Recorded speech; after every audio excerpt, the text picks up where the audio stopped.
Hello la team, bienvenue dans cette vidéo. Aujourd'hui, vidéo un peu particulière qui me tient à cœur. Je voulais vous présenter Alexis, un jeune frontalier suisse qui a réussi depuis peu. Ça me tient à cœur parce que c'est quelqu'un qui s'est rapproché de moi pour connaître un petit peu les démarches en Suisse, comment travailler et tout. Voilà, moi je l'ai rassuré dans ses démarches, je lui ai donné toutes les infos et aujourd'hui lui-même, il est passé à l'action et il a réussi. Donc voilà, je voulais qu'il vous partage un petit peu son parcours qui est très atypique et surtout très bien organisé. Alexis, si tu peux simplement te présenter vite fait là pour les gens. Du coup, moi, c'est Alexis, j'ai 27 ans. Je suis arrivé sur le marché de l'emploi suisse l'année dernière, au mois de juillet. Mhm. Du coup, ça a bien marché pour moi. J'ai trouvé au bout d'un mois et demi. Et là, pour l'instant, du coup, j'ai fait le choix de me loger sur Gex. Ok. Parce Voilà. que toi, tu es de quelle ville à la base? Moi, du coup, je suis de Lyon, Ok, donc tu as fait d'origine. Lyon, Pays de Gex directement. Ouais, directement. Ok. Alors, pour commencer un petit peu, une question un petit peu banale, c'est quoi qui t'a motivé à venir travailler en Suisse? Ah bah, sans mentir, la raison principale, c'est l'argent, on va dire. Ok. Puis après, avec le temps, je me rends compte qu'il y a le cadre de vie aussi, entre la montagne et le lac. On Ouais, rencontre forcément, on a le lac qui est juste en face. quand on va travailler, on a des paysages agréables. Ça change un peu de ce que j'ai connu à Lyon. Et après, moi, j'ai fait le choix d'habiter sur Gex, parce qu'au début, je savais pas où j'allais travailler. Ok.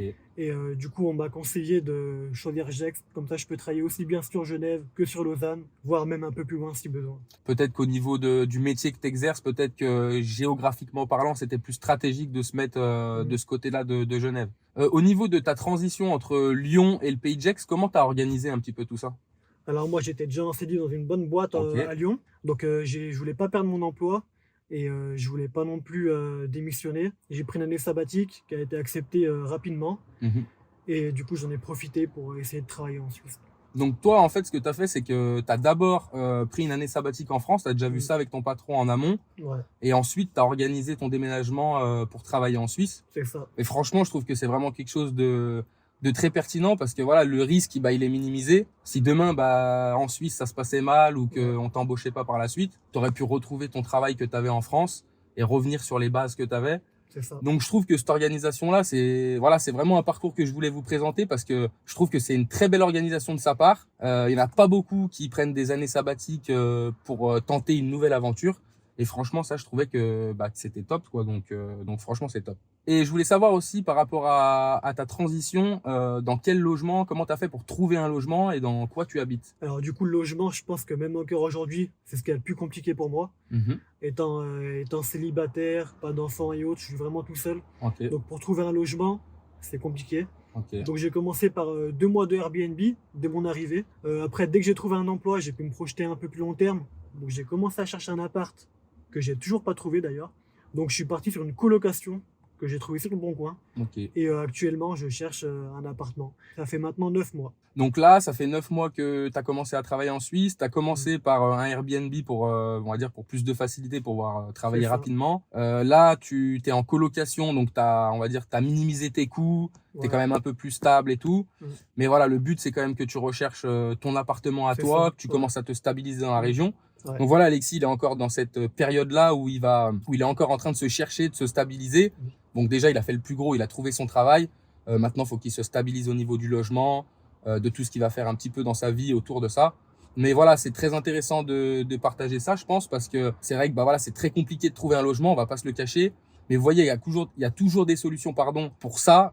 Alexis, c'en est le cas, c'en est la preuve. Il a trouvé son Airbnb pour dépanner au début. Bah voilà, c'est quelque chose à faire. On va dire, tu as fait des sacrifices, Mm. mais je pense que ça va payer, j'en suis même sûr. Tu vas réussir à te stabiliser assez rapidement. Ensuite, je voulais te demander comment tu as trouvé ton travail et dans quoi tu travailles surtout. Alors moi, je travaille dans le pharma. Je viens du pharma, déjà sur Lyon. Du coup, j'ai postulé sur les agences intérim Manpower à Genève. Mhm. Je pense que ça n'a pas bien marché au début. Du coup, je me suis orienté plus vers JobUp, donc une application Un, internet. un portail d'offres assez basique en Suisse, on va dire. C'est ça, assez Mhm. basique et assez connu. Ouais. Donc ça regroupe toutes les offres des agences intérim de Genève et autres. Et du coup, j'ai postulé à des annonces là-dessus. Et tu as trouvé assez rapidement. Du coup, je pense que oui, j'ai trouvé assez facilement, assez Mhm. rapidement, au bout d'un mois et demi. Donc Ok. ça peut paraître long et court à la fois Ouais. quand on entend certains discours. Alors c'est vrai que moi, si je peux donner mon avis par rapport à mon expérience, je trouve ça assez court. Mm. Je trouve ça même top de trouver son travail en un mois et demi.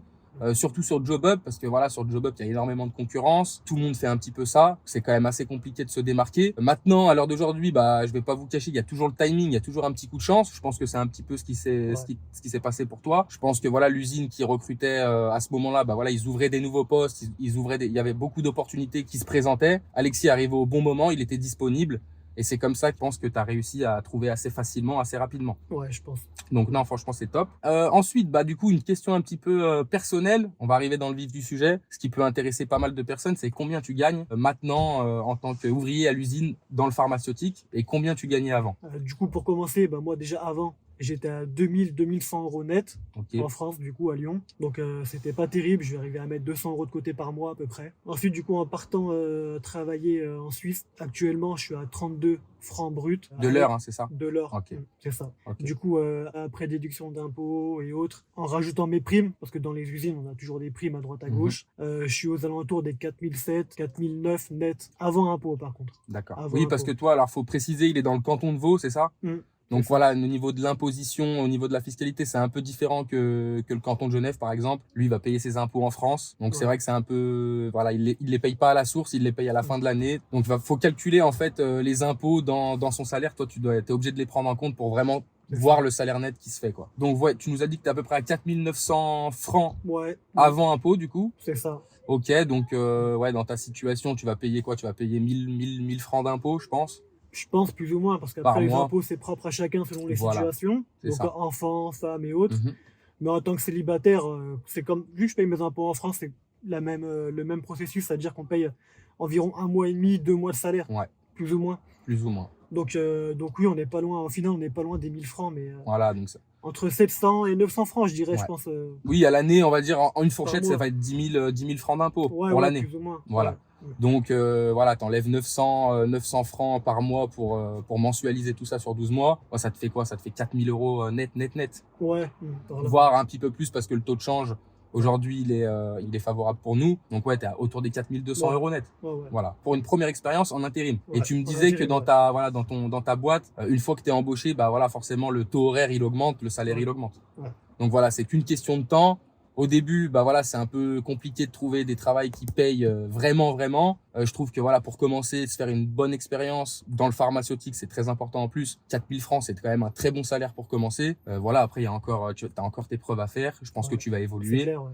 Et puis voilà, ça va que augmenter à ce niveau-là. Et au niveau des coûts, est-ce que tu as ressenti des coûts qui sont plus importants que tu avais quand tu travaillais en France? Est-ce que ton pouvoir d'achat, il est plus élevé quand même? Combien tu arrives à épargner un petit peu chaque mois? Alors, mon pouvoir d'achat, il a clairement augmenté, Ok. ça c'est clair. Ok. Par contre, ce que je ressens vraiment, le plus gros coût que je ressens tous les mois, c'est mes frais d'essence et de voiture en général. Parce que le parking est payant, je fais 40 km, 80 km par jour, aller-retour du coup. Et bah forcément, on est frontalier, donc on redescend dans notre région régulièrement, donc sur Lyon. Donc il y a des frais de péage en plus, des frais d'essence en plus. Donc moi j'avais fait mes frais et pour ma voiture, elle me coûtait 600 euros par mois. D'accord. Pour un véhicule thermique avec un petit moteur, c'est vraiment pas d'excès, c'est vraiment 600 euros par mois. Ouais, donc c'est vraiment l'essence, on va dire un peu tout ce qui est logistique où tu payes un peu plus. Pourquoi? Parce que t'es pas encore très stable dans la région. Si demain tu redescends voilà tous les week-ends sur Lyon, donc forcément c'est un coût. Demain quand tu seras plus stable, tu redescendras forcément moins. Voilà, en plus tu as un métier, on va dire, on a des horaires. Moi, c'est pareil, j'ai des horaires où je peux pas me permettre de prendre le train, je peux pas optimiser un maximum à ce niveau-là. Donc pareil pour moi, l'essence, ça me coûte un peu plus cher. On est obligé d'y aller en voiture entre guillemets. Donc nous, pour nos métiers, pour nos situations, c'est vrai qu'on va payer un petit peu plus cher d'essence. Donc voilà, tu m'as dit que tu avais quoi? Tu avais donc 600 euros de plus d'essence. Peut-être le logement qui coûte un peu plus cher. Le logement, bah, pour ma part, il n'est pas encore excessif, vu que je suis en colocation. D'accord. Mais après, il faut prendre en considération qu'on va vouloir avoir plus de confort. Donc on va louer un T2 ou un T3. Et là, il faut cibler dans les 1200 euros à peu près par mois, plus ou moins. Donc ça va être un frais aussi important qui va venir après. Tout à fait. Donc ça va prendre en compte, effectivement. Et est-ce que tu as calculé un petit peu ce que tu arrivais à mettre de côté justement avec toutes ces, on va dire, tous ces frais que tu as en plus et tout ce train de vie qui va avec? Ouais, j'ai calculé, j'ai fait un petit peu mes frais. Moi, je pense que j'arrive à mettre à peu près par mois 30-40% de mon salaire net de côté. D'accord. Donc, grosso modo, pour arrondir, on va dire que j'arrive à mettre 2000 francs de côté par mois. 2000 francs de côté. Ok. Donc ouais, c'est vraiment une somme qui peut te permettre de partir sur des projets qui sont très intéressants. Tu peux te permettre de faire beaucoup plus de choses, partir en voyage. C'est un peu comme moi, c'est un peu le message que je véhicule sur la chaîne quand je parle de mon expérience. C'est vraiment les opportunités et les choix qu'on a qui s'offrent à nous, qui sont quand même très importants. Donc ok, donc 2000 francs, c'est quand même quelque chose de... Voilà, ça a changé ta vie, je pense. Ouais, clairement. En France, tu mettais combien de côté à l'époque? Du coup, je mettais 200 € de côté. Ok. Là, je passe de 200 à 2000. Ouais, donc tu fais x10. Un an travaillé en Suisse, ça revient à 10 ans en France. Donc c'est énorme vu comme ça. Moi, ça fait 3 ans que je travaille en Suisse. Donc si tu fais le calcul, ça fait comme si j'avais travaillé 30 ans dans mon ancienne boîte. Donc vraiment vu comme ça, calculé comme ça, c'est vraiment une opportunité qui est incroyable. Après, reste à nous d'être assez intelligents dans nos dépenses et dans la vie de tous les jours pour justement créer et bâtir encore plus et vraiment devenir stable financièrement, c'est le but aussi. On n'est pas là pour acheter les derniers véhicules, faire aller en boîte de nuit et tout claquer. Non, nous, ce qu'on veut, Alexis, je pense qu'il a la même vision que moi, c'est vraiment bâtir quelque chose de stable. Voilà, vraiment avoir cette sérénité financière, pouvoir partir en vacances et avoir un bon confort, quoi. C'est un choix de vie après, c'est une philosophie de vie. Tout à Ça fait. veut dire qu'après, que ce soit toi ou moi, tu mettras toujours 2000 € de côté. Et après, ces 2000 €, bah, t'en fais ce que tu veux. Si tu veux les cramer dans une location de voiture ou l'investir ou l'épargner, libre à toi après d'en faire ce que tu veux. Exactement. Mais au moins, tu as le choix. Est-ce que tu pourrais me dire, maintenant qu'on a parlé un petit peu de ton parcours, ce serait quoi la plus grande difficulté que tu as rencontrée justement jusqu'à présent? Alors jusqu'à présent, je dirais sans aucun doute le logement. Ok. Vraiment le logement, parce que outre le fait des prix qui sont entre guillemets ahurissants, il y a très très peu de logements à la location. C'est vrai. D'ailleurs à la location ou même à la vente, quand on regarde un petit peu, il y en a, mais ils sont vraiment pas terribles. C'est des anciens logements, ils sont petits, c'est des studios qui font 20-25 mètres carrés et qui louent ça 1000 € à peu près par mois. Donc le logement, sans aucun doute, c'est vraiment le plus compliqué. La concurrence, elle est rude à ce niveau-là. Ouais. Donc c'est vrai que si t'as pas un dossier béton, bah déjà tu te fais griller par la concurrence. Et ouais, c'est vrai que ce qui revient souvent, c'est la difficulté du logement, surtout au début, je pense, quand t'as pas vraiment ton CDI, quand t'as pas vraiment ton travail en Suisse. C'est un peu compliqué. Je pense que c'est pour ça que t'es passé par le Airbnb. C'est ça. Alors tu payes un peu plus cher. C'est pour ça que quand tu viens ici, quand tu veux faire cette aventure, c'est bien d'avoir un petit matelas financier de côté pour justement ces petits aléas-là. Donc voilà, toi, ça t'a permis justement d'avoir un Airbnb et puis justement après de te propulser en avant dans ton travail et par la suite te stabiliser. Est-ce que tu pourrais me dire maintenant comment ta vie elle a changé dans ton quotidien depuis que tu travailles en Suisse? Est-ce qu'il y a vraiment quelque chose qui t'a marqué, qui te dit bah voilà, j'ai changé ma vie grâce à ça? Alors pour le moment, honnêtement, je me rends pas encore vraiment compte, parce que ça fait pas tout à fait un an que je suis sur place, que j'ai mes premiers salaires, mais je le vois quand même clairement du fait que mon épargne a augmenté considérablement par rapport à avant. Mais j'ai pas augmenté mon train de vie, j'ai pas acheté de nouvelles voitures, j'ai rien fait de tout ça. Du coup, pour ça que je dis que je le ressens pas vraiment au quotidien. Mais pour autant, on voit les chiffres monter et ça, c'est une preuve indéniable qu'on gagne mieux notre vie. Donc après, je pense que quand je me serai mis en place, là, je commencerai vraiment à me rendre compte que... C'est ça. Et puis après, comme on se dit souvent, on rencontre des gens. Tu as rencontré des gens qui, ça fait un petit moment qu'ils travaillent en Suisse.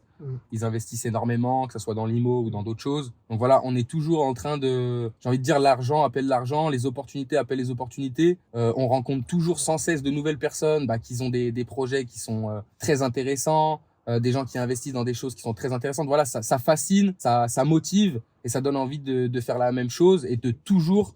chaque jour de devenir meilleur, une personne qui bâtit un empire qui devient de plus en plus gros. Et aujourd'hui, je pense que tu es encore dans ce côté où tu te stabilises. Tu as rencontré encore quelques personnes, tu as pu voir un peu la vision des gens. Et voilà, au moment où tu seras un peu plus stable, c'est là où tu vas te surélever, que tu vas partir sur des projets, que tu auras une vision un peu plus long terme de ce que tu vas faire comme projet, etc. Moi, ce qui aurait changé ma vie, si je pouvais donner mon avis, c'était vraiment la rencontre avec les gens, des gens qui sont beaucoup plus ambitieux, qui passent beaucoup plus à l'action. Et ça, vraiment, ça a changé ma vie dans plein de choses. Est-ce que maintenant, Alex, tu pourrais nous dire s'il y a vraiment des différences que tu as pu remarquer entre la France et la Suisse, que ça soit au niveau du travail ou culturellement, tu vois? Est-ce que tu as vraiment des trucs qui t'ont marqué là-dedans? Alors, je pense que chaque entreprise est différente. Tout à fait. Dans la mienne, personnellement, il n'y a pas grand-chose qui m'a choqué, dérangé ou autre.